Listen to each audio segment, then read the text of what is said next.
Eu não moro mais na rua. Mal ou bem eu tenho aqui meu cantinho, tem minha televisão, tem meus cantinhos, tem minhas coisinhas. Coisa que não tinha quando eu morava na rua. Antigamente era chuva, sol, eu roubava minha roupa, tudo que eu conseguia, eu dormia, no outro dia não tinha mais nada. Porque você na rua, você dorme no chão, você não tem nada, às vezes não tem nem coisa pra você comer, nem um papelão pra forrar no chão, uma coberta. Tem vezes que tá dormindo no meio da rua, parece um doido deitado do seu lado, já tá querendo te abusar, o negócio é pesado na rua. Você não vacilar, te mata, faz os negócios, depois mata você ali mesmo. É muito ruim a rua, ruim demais.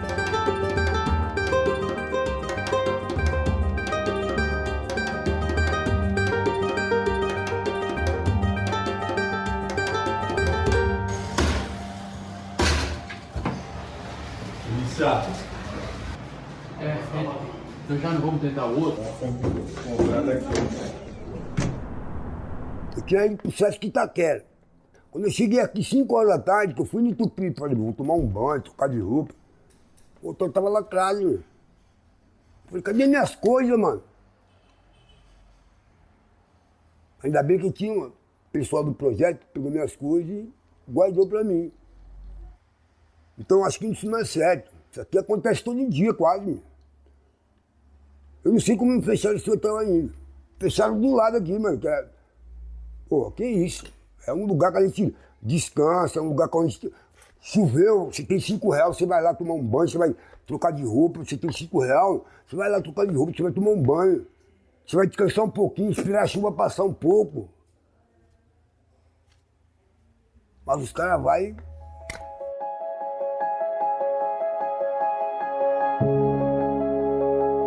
Porque o fato de você ter casa, de você ter um CEP, faz com que você esteja muito mais organizado. Você tem um lugar onde deixar suas coisas, um lugar para descansar, um lugar onde a loucura bate e o cansaço bate, você pode vir. Um lugar onde você pode receber as suas cartas, um lugar onde você pode tomar banho para voltar a se organizar e estar organizado para poder ver a sua família de novo.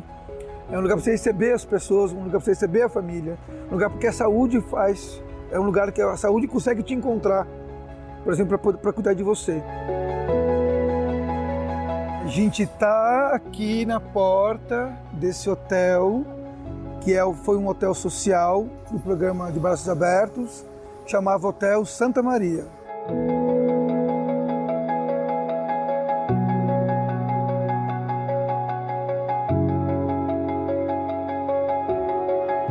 Então os hotéis funcionavam 24 horas, de portas abertas e com trabalhadores multiprofissionais, né? Tinha sociólogo, assistente social, podendo ter as pessoas em situação de vulnerabilidade, que faziam uso de álcool e outras drogas, com seus animais.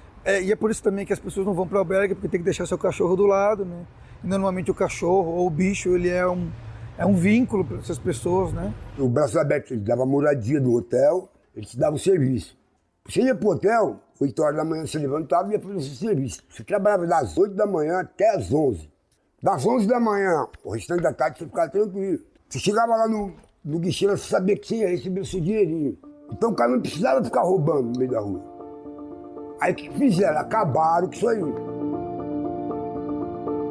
O prefeito de São Paulo, João Dória, anunciou ontem o fim do programa de Braços Abertos e as diretrizes do Redenção, o novo programa para lidar com a situação dos usuários de drogas na cidade. Vieram uma equipe aqui da prefeitura, do Dória, e disseram que ia fechar o hotel no prazo de uma semana, e para as pessoas se organizarem para isso. Daí eu falei, beleza, mas como que faz para organizar essas pessoas que estão já organizadas, né? Então essas pessoas ficaram à deriva, fecharam o hotel, disseram que elas iam para um lugar onde elas teriam um lugar muito parecido com o que é aqui, e na verdade não era um lugar distante, e essas pessoas todas, essas 33 pessoas que moravam aqui, foram para as ruas, voltaram para as ruas. E algumas delas até morreram, que eu sei, assim. Então, quer dizer, foi uma coisa super desastrosa, uma coisa sem sentimento nenhum, sem pensar nas pessoas, a não ser só pensando numa mudança de governabilidade de um programa que fazia alusão ao programa anterior, mas, tipo, sem se importar com as pessoas, assim. O cara não tem dinheiro pra fumar a pedra dele. Perdeu um trampo, tá morando na rua, o que ele vai fazer? Meu brega é o seguinte, você entra 5 da tarde, 5h30 da manhã, você tem que estar de pé, mano. Aí dá 5h30 até 8 horas da manhã, o que o cara vai ficar fazendo até a hora de trabalhar?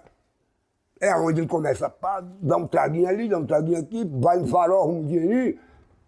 Aí quando dá a hora dele trabalhar, ele fala, que porra nenhuma. Aí, que adiantou? Agora, se ele tá lá no hotel, descansando, ele fala, 8 horas, eu vou trabalhar. Ele levanta no horário dele, vai trampar, volta, toma um banho dele, depois do horário dele, que ele cumpriu o horário dele, que ele fizer por conta dele. Mas é problema dele. Quando você tem um lugar com porta aberta, com gente para cuidar de você, você consegue se organizar. É muito nítido, as pessoas engordando, usando bem menos droga, porque elas ficam mais tempo no hotel, porque ela tem uma TV, porque ela tem um lugar para descansar. Então, a importância da moradia, ela é brutal para o cuidado de liberdade e de baixa exigência para as pessoas que fazem uso problemático de drogas. É muito importante. Na verdade, é o principal fator. Assim.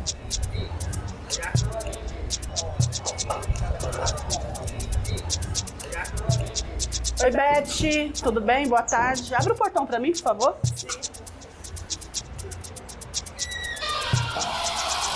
Nós estamos dentro da ocupação Mauá. Essa ocupação ela nasceu no dia 25 de fevereiro de 2007. Dona Anice, boa tarde, tudo bem? Boa tarde, meu amor, tudo bem? Graças a Deus. Ela vai para 18 anos de resistência. Cada janela, uma vida, cada janela é um morador, cada janela são famílias que teve um impacto positivo na vida delas. São pessoas que moravam em situação de rua, muitas vezes, que moraram em cortiço, que deixava de comer para poder pagar um aluguel. Elas puderam comer melhor, viver melhor e lutar por moradia digna, com qualidade de vida. Do tempo do que eu era para agora, mudou muito a minha vida. Eu cheguei com 9 anos. Aí eu fiquei morando na rua, usava droga, ia pro albergue de vez em quando, muito tempo. Aí quando eu parei de usar droga, eu tinha 31 anos. Tinha mais vezes que eu ficava mais na rua do que no albergue. No albergue eu só ia para me comer. Aí na rua também tem aqueles carros que dão comida para as pessoas, sabe? Troca de roupa, leva a gente para tomar um banho. Aí eu ia nessa. Eu já fui pra cadeia, já voltei pra rua, já comecei a voltar a fumar de novo. Porque quando eu não tinha meus filhos, não era assim. Aí em 2012 eu mudei a minha vida totalmente. Você ter no seu cantinho, sua caminha, sua comida, é tudo na vida. Uma maravilha. A nomeação como Cracolândia ela foi usada pela mídia inicialmente para colocar esse carimbo de degradação nessa área. Olhando para o cenário urbano como algo degradado, que precisa ser transformado. Cada momento eles foram mudando, foram empurrando os moradores de situação de rua e drogadição de um canto para o outro. E dizendo que estavam fazendo política e tratando e cuidando desse lado. E a gente viu que não é verdade, não é por aí. Não fizeram nada de lá para cá. Não tem nenhum programa, nada parecido, que faça cuidar das pessoas em liberdade e que tenha acolhimento, que tenha baixa exigência. Estamos aqui em plena Cracolândia, no centro da cidade de São Paulo. A ação do Projeto Redenção, dando acolhida às pessoas em situação de rua. Eu trabalhei nesse programa, no Redenção Depois, em 2018 e 2019. É bem diferente. Não tem a secretaria juntas, não tem o mesmo cuidado. Tem sistemas punitivos para as pessoas que ficam um dia sem ir para o hotel, que é bizarro, porque como você vai ficar punindo as pessoas? Sendo que o processo é um processo de cuidado, e as pessoas se organizam várias vezes, e isso faz parte do processo. Hoje em dia, os hotéis que tem aqui no centro, eles não são ligados a nenhuma política pública. São, a todo momento, parados e fechados pela polícia. Desde a década de 80, existem vários projetos que são projetos urbanísticos que propõem a derrubada de vários quarteirões, consequentemente a expulsão das pessoas que moravam antes, e não só pessoas, né, comércios, do tecido urbano que estava ali constituído, para substituir por um novo, e que, em geral, esses projetos envolvem a construção de prédios corporativos ou de prédios da administração pública ou prédios residenciais mais voltados para média e alta renda. E aí, mais recentemente, teve um processo de vinda de pessoas que não moravam nessa região para cá por conta da inauguração de novos empreendimentos que começaram a apoiar um processo de expulsão dessas pessoas da população em situação de rua e do fluxo mais especificamente, né? Aos poucos, vários prédios foram caindo, vários cortiços foram desmoronando através do sistema que foi injetado aqui, inclusive alguns prédios e alguns cortiços com família dentro. Horrores, sabe? E a gente foi acompanhando e foi assistindo tudo isso. E nós fomos entendendo que nós tínhamos que ficar cada vez mais resistente, porque se a gente afrouxasse qualquer minuto, seríamos a próxima vítima. Eu estou falando de 237 famílias que correriam o risco de ser despejado. Porque existe um projeto aqui no centro agora de trazer o Palácio do Governo para cá. Então isso só faz valer mais tiro, porrada de bomba e mais violência, e esses hotéis meio que atrapalham o bom andamento e a higienização desse território. Então estão sujeitos sempre à violência.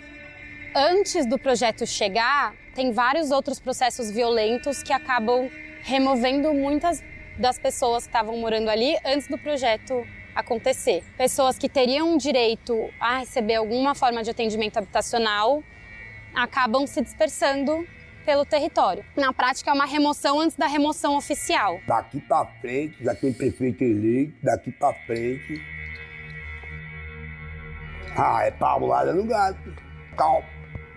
Aparecendo viaturas da militar, já tá pá, PM, civil, já tá daquele jeito. E quando estourar, sobra na canela de quem? Na canela do mais fraco.